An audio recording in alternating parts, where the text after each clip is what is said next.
ಎಲ್ಲಿವರೆಗೆ ಹೋರಾಟ ಯಾತಕ್ಕಾಗಿ ಹೋರಾಟ ಅಯ್ಯಯ್ಯೋ ಅಯ್ಯಯ್ಯೋ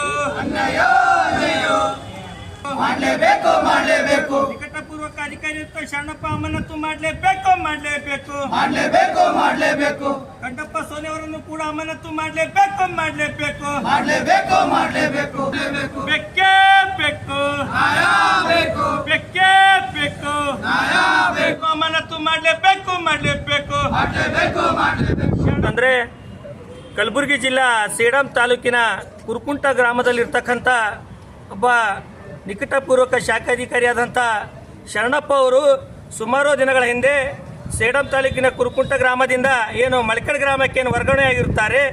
ವರ್ಗಾವಣೆ ಆದರೂ ಕೂಡ ಅಲ್ಲಿಯ ಕುರುಕುಂಟ ವ್ಯಾಪ್ತಿಯಲ್ಲಿ ಬೇರೆ ಅಧಿಕಾರಿ ಬಂದರೂ ಕೂಡ ಏನು ಮಳಕಡ್ ಗ್ರಾಮದ ನಿಕಟಪೂರ್ವಕ ಅಧಿಕಾರಿಯಾದಂಥ ಶರಣಪ್ಪ ಅವರು ತಮ್ಮ ಕರ್ತವ್ಯದ ಮಿತಿ ಮೀರಿ ಏನು ಕುರುಕುಂಟ ಗ್ರಾಮಕ್ಕೆ ಹೋಗಿ ಅಲ್ಲಿಯ ಸ್ಥಳೀಯರನ್ನಪ್ಪ ಏನಂದ್ರೆ ಅವ್ರ ಹತ್ರ ದುಡ್ಡು ಪಡ್ಕೊಂಡೇನಪ್ಪ ಅಂದ್ರೆ ಅವ್ರ ಹೊಲಗಳಲ್ಲಿ ಏನು TC ಕೊಡಿಸುವಂಥ ಕೆಲಸ ಮಾಡಿದ್ದಾರೆ.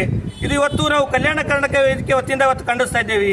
ಈ ವಿಷಯವಾಗಿ ಈ ಸೇಡಂ ತಾಲೂಕಿನ ಅಲ್ಲಿ ಜಸ್ಕಾಂ ಅಧಿಕಾರಿಗಳು ಇವನ ಶರಣಪ್ಪ ಮೇಲೇನಪ್ಪ ಅಂದ್ರೆ ಒಂದು ಪ್ರಕರಣ ದಾಖಲೆ ಮಾಡಿ ಅವನಿಗೇನಪ್ಪ ಅಂದ್ರೆ ಸಮಕ್ಷಮವಾಗಿ ಅವನಿಗೆ ತನಿಖೆ ಮಾಡಿದಾಗ ಇಲ್ಲಿಯ ಕಲಬುರಗಿಯ ಜಿಲ್ಲೆಯ ಸರ್ಕಲ್ ಆಫೀಸ್ಗೆ ಏನಪ್ಪ ಅಂದ್ರೆ SC ಅವರಿಗೆ ಏನಪ್ಪ ಅಂದ್ರೆ ಕಂಠಪ್ಪ ಸೋನಿ ಅವರಿಗೆ ಏನಪ್ಪ ಅಂದ್ರೆ ಇವತ್ತು ಸೇಡಂ ತಾಲೂಕು ಅಧಿಕಾರಿಗಳು ಏನಪ್ಪ ಅಂದ್ರೆ ಅವರಿಗೆ ಒಂದು ಲಿಖಿತ ಮುಖಾಂತರ ಏನಪ್ಪ ಅಂದ್ರೆ ಒಂದು ಪತ್ರವನ್ನು ಬರೆದಿರ್ತಾರೆ. ಏನಪ್ಪ ಅಂತಂದರೆ ಈ ಶರಣಪ್ಪ ಏನು ತಮ್ಮ ವ್ಯಾಪ್ತಿಯ ಮೀರಿ ಬೇರೆ ವ್ಯಾಪ್ತಿಗೆ ಹೋಗಿ ಏನಪ್ಪ ಅಂದ್ರೆ ಹಣದ ಆಮಿಷಕ್ಕೆ ಬಿದ್ದು ಇಲ್ಲೇನಪ್ಪ TC ಕೊಡಿಸುವಂಥ ಕೆಲಸ ಮಾಡಿದ್ದು ಸಂಪೂರ್ಣವಾಗಿ ದಾಖಲಾತಿ ಇದ್ರೂ ಕೂಡ ಕಲಬುರಗಿಯ SC ಏನಪ್ಪ ಅಂದ್ರೆ ಕಂಠಪ್ಪ ಸೋನಿ ಏನಂದ್ರೆ ಸುಮಾರು 3 ರಿಂದ 5 ಲಕ್ಷ ರೂಪಾಯಿ ಹಣ ಪಡ್ಕೊಂಡು ಈ ಏನಪ್ಪ ಅಂದ್ರೆ ಶರಣಪ್ಪಗೆ ಏನಪ್ಪ ಅಂದ್ರೆ ಉಳಿಸುವಂಥ ಕೆಲಸ ಮಾಡಿದ್ದಾನೆ. ಈಗಾಗಲೇ ನಮ್ಮಲ್ಲಿ ದಾಖಲಾತಿ ಸಮ್ಮತ ಇದೆ. ಸೇಡಂ ಜಸ್ಕಾಂ ಅಧಿಕಾರಿ ಏನಪ್ಪ ಅಂದ್ರೆ ಪೂರಾ ಏನಪ್ಪ ದಾಖಲಾತಿ ಸಮ್ಮತ ಕೊಟ್ಟರು ಕೂಡ ಯಾವುದೇ ಒಂದು ಕ್ರಮ ಕೈಗೊಳ್ತಾ ಇಲ್ಲ. ಈಗ ಕಂಠಪ್ಪ ಸೋನಿ ಏನಪ್ಪ ನಾನು ಫೋನಿನ ಮುಖಾಂತರ ಕರೆ ಮಾಡಿದಾಗ ಇದಕ್ಕೆ ಬಹಳಷ್ಟು ಟೈಮ್ ಬೇಕಾ ಅಂತ ಹೇಳಿದ್ರೆ ಅದು ಕೂಡ ನಮ್ಮ ಹತ್ರ ಆಡಿಯೋ ಸಂಭಾಷಣೆ ರೆಕಾರ್ಡಿಂಗ್ ಕೂಡ ಇದೆ.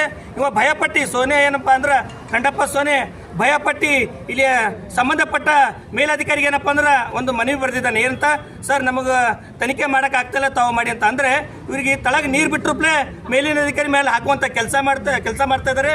ಕೂಡಲೇ ಏನಪ್ಪ ಅಂದ್ರೆ ಕುರುಕುಂಟ ವ್ಯಾಪ್ತಿಯಲ್ಲಿ ಇರ್ತಕ್ಕಂಥ ಏನು ಶರಣಪ್ಪನನ್ನು ಅಮಾನತು ಮಾಡಬೇಕು. ಅದೇ ರೀತಿ ಕಂಠಪ್ಪ ಸೋನಿ SC ಇವನು ಕೂಡ ಕುಮ್ಮಕ್ಕು ನೀಡಿರ್ತಾನೆ, ಇವನಿಗೂ ಕೂಡ ಅಮಾನತು ಮಾಡಬೇಕು. ಒಂದು ವೇಳೆ ಒಂದು ವಾರದೊಳಗೆ ಏನೋ ಅಮಾನತು ಮಾಡದೇ ಇದ್ದಲ್ಲಿ ನಾವು ವಿನೂತನವಾಗಿ ನಿಮ್ಮ ಕಚೇರಿಯ ಮುಂದೆ ಏನಪ್ಪ ಅಂದ್ರೆ ಸತತವಾಗಿ ನಾವು ಪ್ರತಿಭಟನೆ ಮಾಡ್ತೀವಂತ ಈ ಮಾಧ್ಯಮದ ಮುಖಾಂತರ ಹೇಳಕ್ಕೆ ಇಷ್ಟಪಡ್ತಾ ಇದ್ದೇನೆ. ಓಕೆ.